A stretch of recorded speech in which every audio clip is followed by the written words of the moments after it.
in my case, I've got a lot of index funds, I've got properties in 3 different continents around the world, and in different types of property, and that's sort of by design. And you can do a lot of the same thing with your online businesses. You can diversify, and you can have a small stream coming in here, and a small stream coming in there, and a small stream coming in there, and they all add up to be what is quite a large river, if you like. So I absolutely love that. You're listening to The Growth Booth, the show focused on achieving lifestyle freedom through online businesses. Whether you're looking for step-by-step strategies to start building an online business, simple game plans to grow your business, or proven lifestyle freedom frameworks, you are in the right place.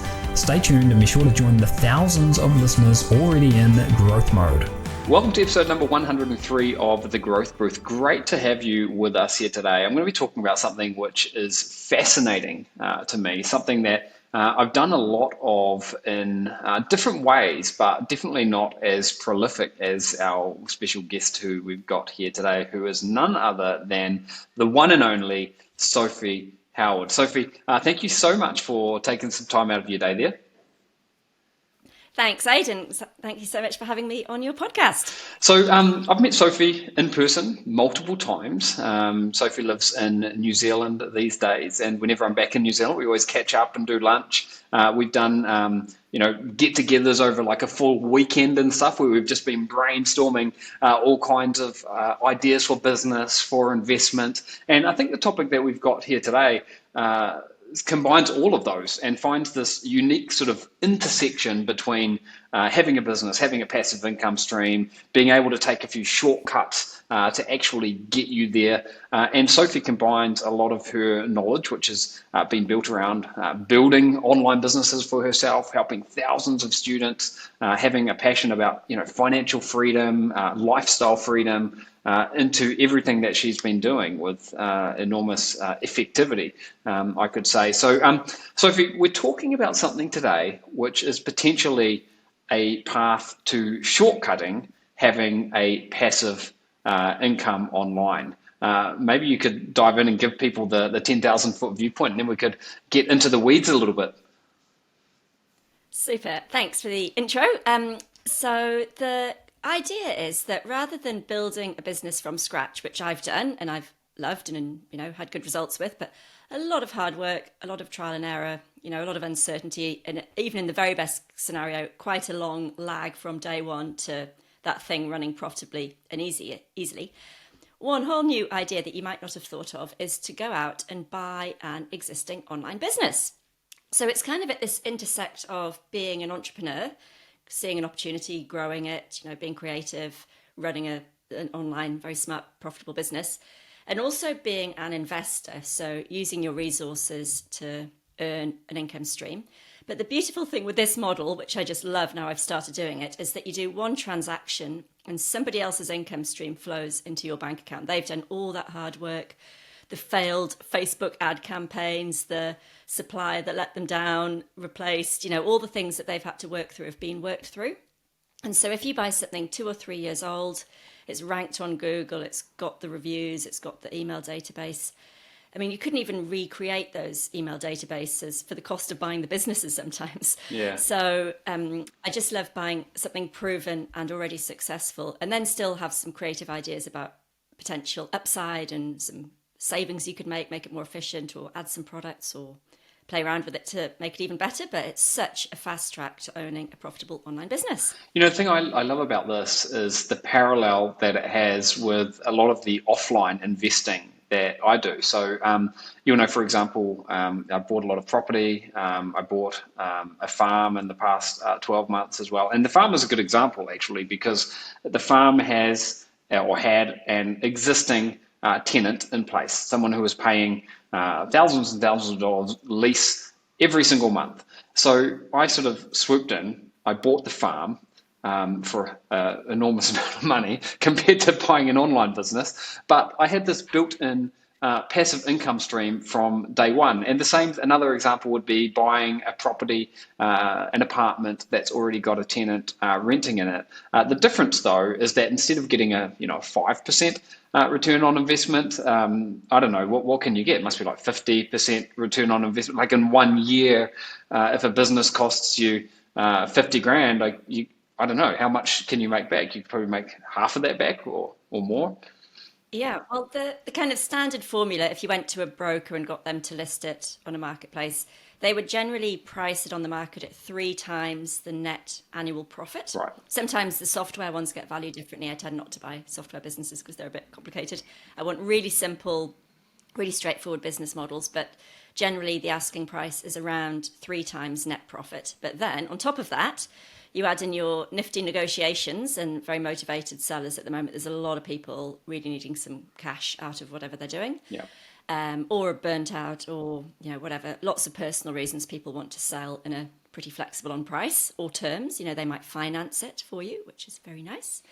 And then the other thing is that's the asking price at its current performance. So if you back yourself to grow it or put a bit more effort in than an exhausted founder might be at that stage, or you think, oh, look, they've never put the prices up, or they could so add a $97 course onto the back of that, or they're on this rubbish ads platform, they should upgrade to a higher payout commission, or they've only got Amazon affiliate links and there's a higher commission to be earned working direct with other brands. So if you can spot some easy wins, some kind of low-hanging fruit, that payback period might not be 3 years, it might be 1. Yeah. And the asking price, this not the last business I bought, I did pay full price for that because it was so good I didn't want to miss it. But the one before that, the asking price was 110k, and I got it for 55, and it makes thousands of dollars every single month, and it cash flows beautifully. It's actually a book subscription business. It's actually the only physical products business I bought. But it runs like clockwork. There's hundreds of subscribers locked in, credit cards loaded. So I just took over the passwords basically and the relationship with the fulfillment service, and off we go.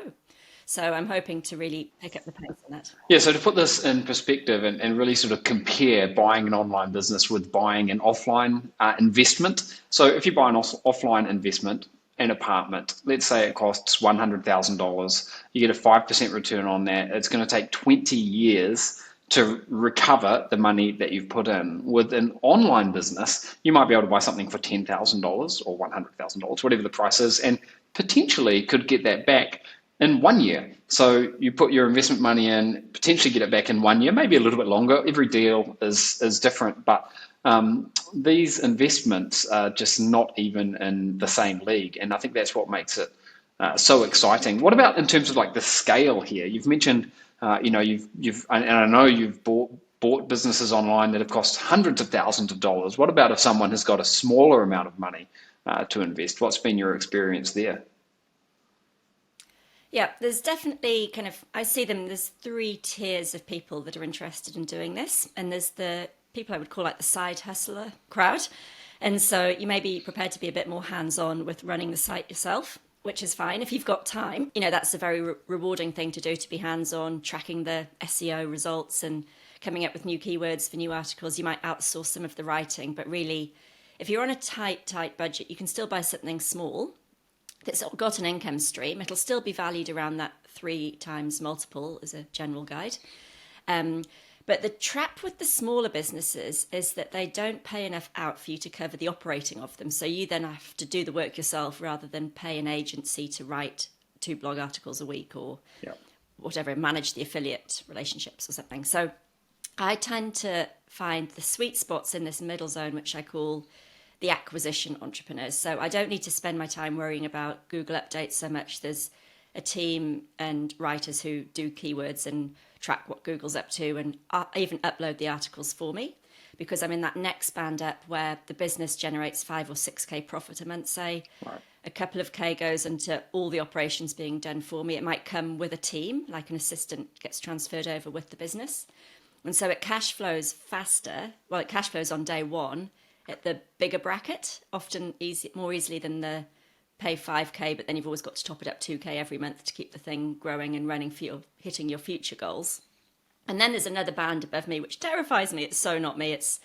I'm happy to take out finance and mortgages on physical property because it's, the banks understand it and the rates are reasonable.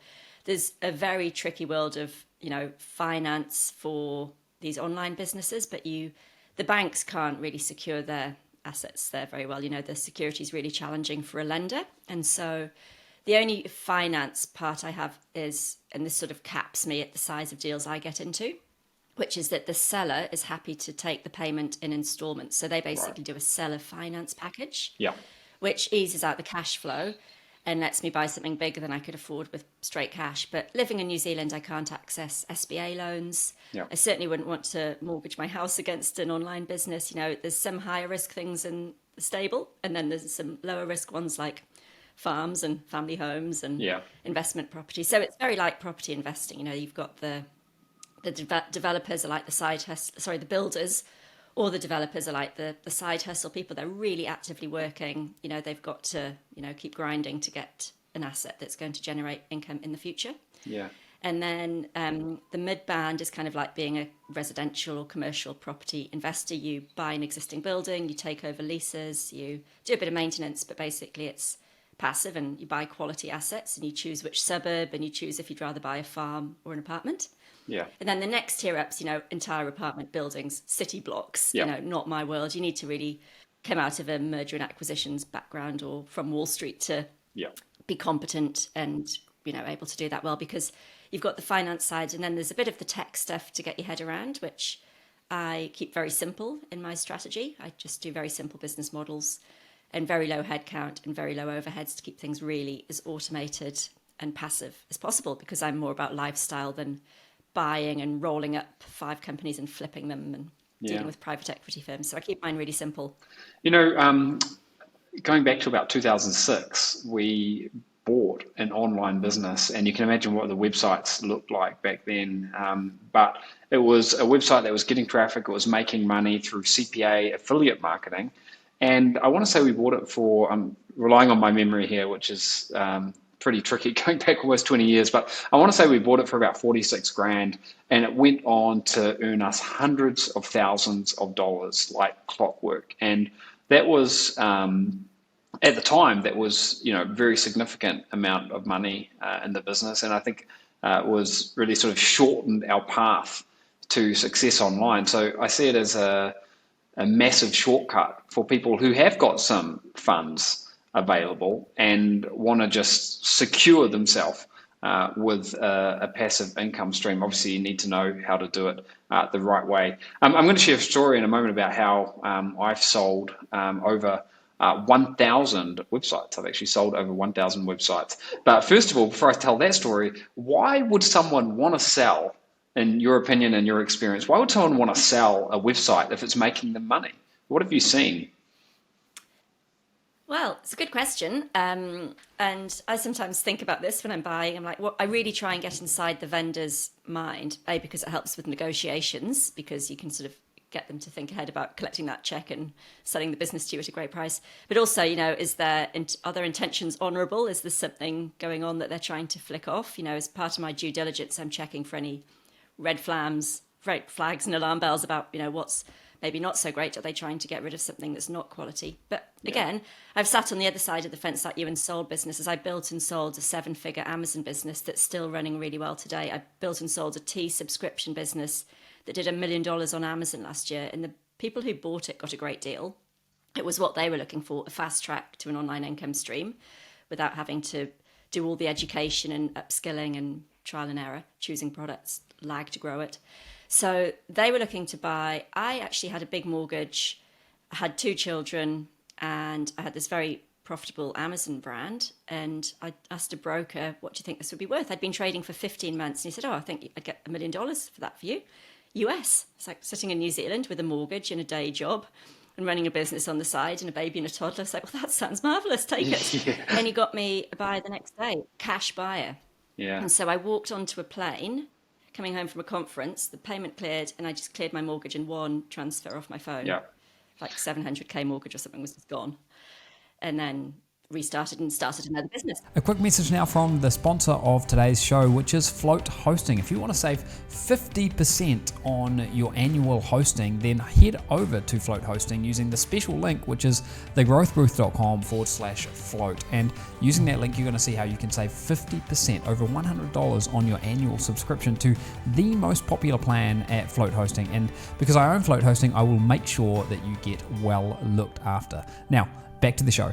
Yeah, those kind of cash injections can be life-changing. And I think that you never really know why someone is selling, but people have got all kinds of things going on in their lives. Sometimes their priorities change. So, if something looks really attractive, and it's not always a case that it's too good to be true. Sometimes it's just a case of that person wants to make a change, or they need to do something different, or maybe they built the website business, whatever it might be, with the intention of selling it all along. And we've sold e-commerce stores. We've sold a store that was selling pitching machines for over into the six figures. The websites that I sold over 1,000 of them, though, were niche websites in the Halloween and Christmas niche, where they were, this is probably going back 12, 13 years, they were exact match domain names. So it was the likes of spidermancostume.com. And they did really well. They threw off a large amount of passive income for me. They had great rankings in Google and everything. But I wanted to sell them because I was changing the direction of my business. So it was a strategic decision for me. What are some of the risks that you think you could come up against? Because I know that when we've purchased businesses in the past, we always try to make a story in our mind that makes sense around all of the data and the information that's coming in. So we'll say, okay, well, they said it's making $10,000 a month. How much traffic is getting? What are they selling? Does this all kind of like make sense? But how do you sort of assess risks, and what might some of the risks be when you're buying a business? Very important part of this strategy, hugely important. I mean, you'd never buy a building for a lot of money without getting a builder's report. And so there's an amount of tech stuff to be scanned and fully understood. And I actually don't do that myself, because while I've been in online business for 10 years or so, there's some tricky traffic things people can do. And, I want somebody who really knows that stuff to have a really good look at it, check that the domain's not being redirected somewhere or not owned by the person selling it. So there's establishing that the assets for sale are actually owned by the seller, right? That the traffic's real. I look for I really want all my portfolio of companies to be very similar to own and operate. So if something's not on WordPress, that really messes up what my team knows about. So I keep WordPress, and then with Google Analytics, there's not much once you've seen inside Google Analytics that you can't sort of see firsthand for yourself, that history of the traffic. And they might make up some story about why the traffic dropped, but that's for you to then make a judgment on. Was there really a Google update at that time? But most importantly, is the quality of the writing on that blog site good? If so, take the long view. If it's clearly just junk and has been caught out by a Google update, of course you don't want it. So you're assessing quality of the assets. You're verifying that the income's real, so things like a video screen share call rather than a screenshot that could be doctored. So there's plenty of tricks for bad actors. But the good thing is that the platforms that sell these sites, there's a handful that are really good. So Flipper, Empire Flippers, Quiet Light, FE International, there's a whole bunch of them that sort of tend to specialize in different sizes or business models. They've got a reputation to protect. So although they're working for the vendor, they do a really thorough validation job. So when I've been selling my online businesses, that's been very, very diligent on the broker's side before even the buyers have had a look at it to check out that the Amazon account's real and the numbers are real, and all the expenses, all the proof of income, all the agreements with suppliers or staff, they see everything before it goes live. So that doesn't happen obviously as much for the smaller deals. I almost feel like the bigger the deals, the easier and the more certain things are. Obviously, it's a scarier amount of money to part with, but there's a profile with people who've been selling lots of sites. If people are building to sell and every few months pop out a 50k site to sell on Flipper, that seller's reputation's tracked with feedback, and the flipper team really want to make sure this is a good experience, that there's no scammers. There's the odd one slips through on all of the sites occasionally, but that's why we do due diligence. Right. So I go through that due diligence process very carefully, and I get some professional help every time. And when I'm helping students do this, we do a thing called a deal review one-on-one, where I go through, if I was looking at this deal, here's what I like. This is a great opportunity. This is a really cool asset. It would be really hard to copy. You could never build an email like this now. Or this is so underpriced, I could totally double my income stream in a week by changing the ad platform or adding a VIP version or something. But then I pay someone who really understands techie traffic things. Can you check all the domain stuff and check all the traffic? And then we'll do kind of the proof of earnings and things. So it's a bit of a team effort of data-driven and tech, and then some judgment and more of an art than a science for a lot of it. But when I do those feedback sessions for students, we always learn something, and I try and, most of the time the students are happy to share that whole deal review with the group. And so everybody sees all the pros, all the cons, what looked a bit off, what did we ask more questions about that just was too good to be true or looked a bit weird or was just interesting. How come they got Pinterest working so well? Or, you learn so much. It's a really privileged view inside someone's successful business, whether you buy it or not. Yeah, I guess you always want to make sure that when you're buying a business, you're not going to all of a sudden lose that magical ingredient that's been making it tick. Sounds like you've got good due diligence processes in place for that. What about the types of businesses that you buy? We've hinted towards a few here, but is there a certain type of business that you're particularly attracted to? Yes, well, there's businesses I like to build and sell, and then there's businesses I like to buy, and they mostly overlap, but I tend not to buy software businesses because I think they're really fun to grow and exit, especially the way that they get valued by the market and investors. So I've not actually bought a software business yet, but I am growing one with the plan of selling that one. The ones I like to buy tend to be very simple and high quality, so a really good blog site on a niche. So the last one I bought is called coursereviewers.com. And it reviews online courses. And it was pretty expensive. It was in the 300s of thousands of US dollars, which is a lot of New Zealand dollars in cash up front. But it's such a nice business. It reviews masterclass and Udemy courses, and it earns commission on that traffic. The traffic is rock steady through every Google update. The article quality is really, really high. We're the number 2 or 1 affiliate for most of those platforms. It was just an absolute sitter. All I did was take it over, and actually I now review a bunch of courses, do a little video. We added YouTube. We've added some email list building things.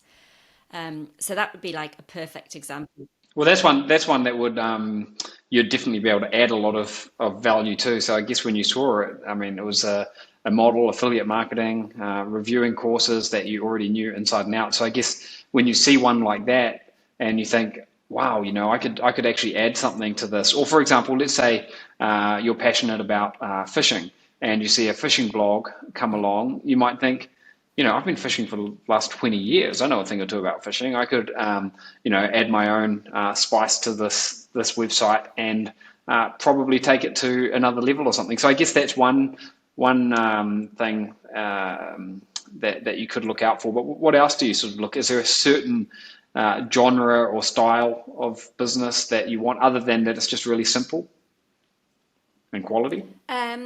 No, I love a newsletter business. They're pretty much the lowest tech, easiest to access your customers, high trust, really hard to replicate from scratch with a quality, brand built. So I really, really like the newsletter business model. They're a bit of a bubble at the moment, though everyone else has realised how good they are too. Sadly, I had them all to myself for a while. So I've bought quite a few of those, which have been really good.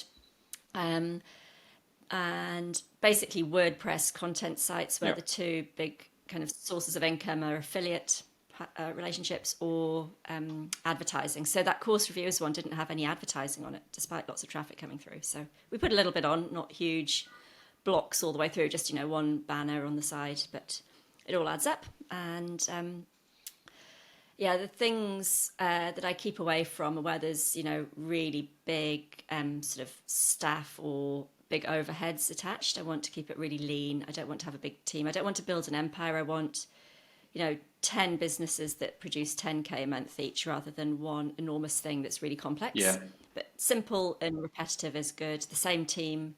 So I outsource the content writing. I use a really nice agency who I've found after a bit of trial and error. And I have a really small team, basically 2 people here in New Zealand who are both mums, both part-time. Yeah. And between us, we keep the show on the road, and I keep looking for new and exciting deals, and I find it really thrilling. I just love the research and the discussions and the daydreaming what you could do with it. So it's really that intersect of investor and entrepreneur. Like, I'm looking for the return on investment, and I'm making a big decision to buy one. Yeah. But then I'm like, oh, what can I do with it? So it's really fun, and you get to play with the fun bits really quickly. Yeah. So it's been great learning. You just see how other people have built things. It's so non-intuitive how other people have done something, but it's really clever, and you go, oh, that's brilliant. You just jump in where they left off and then grow it. I can see also a lot of parallels here towards investing offline, where one of the objectives that some people have is to ultimately build out a diversified portfolio. So in my case, I've got a lot of index funds, I've got properties in 3 different continents around the world, and in different types of property, and that's sort of by design. And you can do a lot of the same thing with your online businesses. You can diversify, and you can have a small stream coming in here, and a small stream coming in there, and a small stream coming in there, and they all add up to be what is quite a large river, if you like. So I absolutely love that, and it's definitely a big shortcut. We spend so much time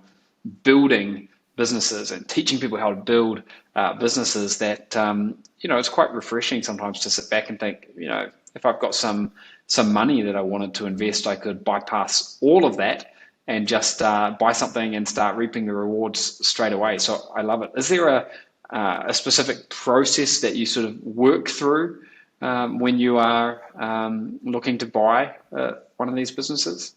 Yeah, well, my own criteria are pretty clear, and I tweak them a little bit. I used to look at the numbers more and care about how interested I was in the subject less. Now I'm pretty hot on actually enjoying the subject, and if it looks boring, even if the numbers are great, I wouldn't buy one now. But, that's a bit of a luxury having done a few of the deals. So I basically go in with lots of filters and lots of searches set up on all the big brokerages. So I get some just landing in my inbox every day, get pretty good deal flow to pick through, and some really good deals. Like, it's totally a buyer's market at the moment. So I have opened my morning with, cool businesses for sale. And then I do a quick cull on business models. So I've got a few preferences, and those are sort of some for personal reasons. If I was really techie or hadn't, loved running Facebook ads all day, I'd pick some different ones. And then I basically have a few little copy and paste sort of blurbs, sort of introing myself to the seller. I write it from scratch each time, but there's a bit of a formula to how you introduce yourself to sound like a serious cash buyer who's done it before, who's going to be good to deal with, swift, easy, fast. They often want to move fast. Got funds available, really interested in a talk. Then we have a call. Never do too much by email. I want to sort of get face to face, see the body language, bond a bit, hear the real story, not just the true story. Because they'll have a story about why they're selling, but a few layers deeper than that, it often all comes out. Oh, I've got a bank loan being called in. Right. Yeah. Let's talk cash then. And I want them to sort of show me what they've done and really understand the business so I know exactly how it works. So I really want to understand it myself properly, really get it. And then if I like it, I'll make an offer, and it's usually pretty cheeky and pretty low. And I explain, I'm buying from New Zealand. The exchange rate's pretty tough for me to, buy in US dollars. It's always in US dollars. I've got a few deals on the go. I've got a...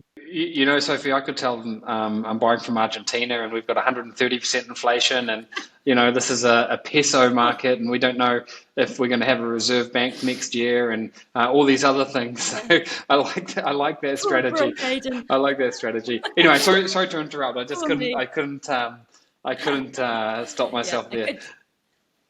Yeah.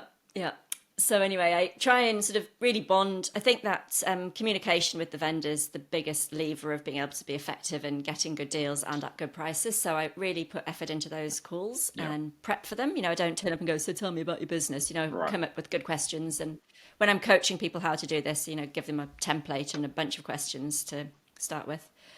And then if they're serious, and I'm serious, then I try and move it along pretty quickly. There's ways to protect the funds, like using escrow to bounce money around, and passwords for things get held in escrow till funds released. But there's always a due diligence stage, which is bigger or smaller depending on the deal.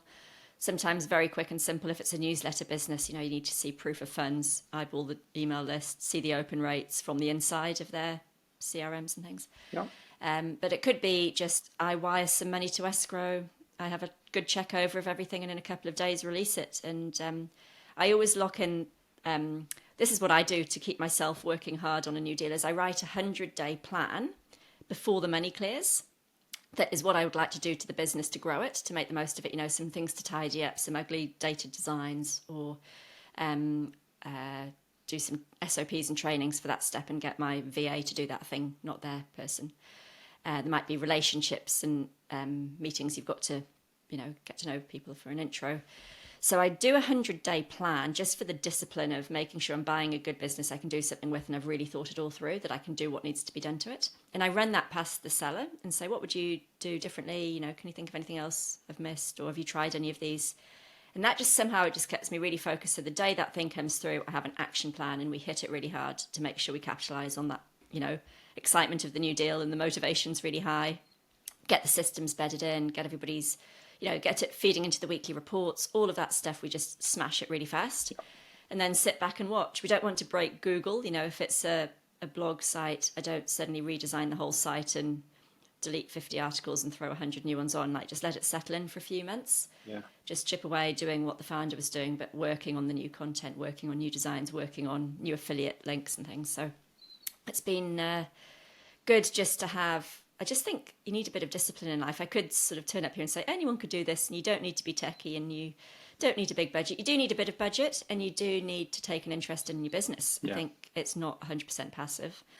You can outsource the grunt work. I don't need to do the SEO research. I don't need to write the articles, but I need to think through, where do I want to take this site in the future? If I've just spent $500,000 New Zealand dollars, and the previous owner was doing a blog post a month and was earning that much money from 30 posts on the site, I'm like, right, well, I'm going to do one a week, if not 2 a week. I'm going to add a YouTube video and do just a little short video with each article, see how that goes. I'm going to start collecting emails. You're really motivated to make the best of that asset and maximize its returns. Yeah, and stabilize it, really get it going well. That's awesome. Now, I know you've got a freebie that our audience can get their hands on, and we've got a special link that they can go through to get that, which is thegrowthbooth.com/Sophie, and that's spelled SOPHIE. And we will make sure that link is below wherever you are streaming this. And of course, it'll be at thegrowthbooth.com.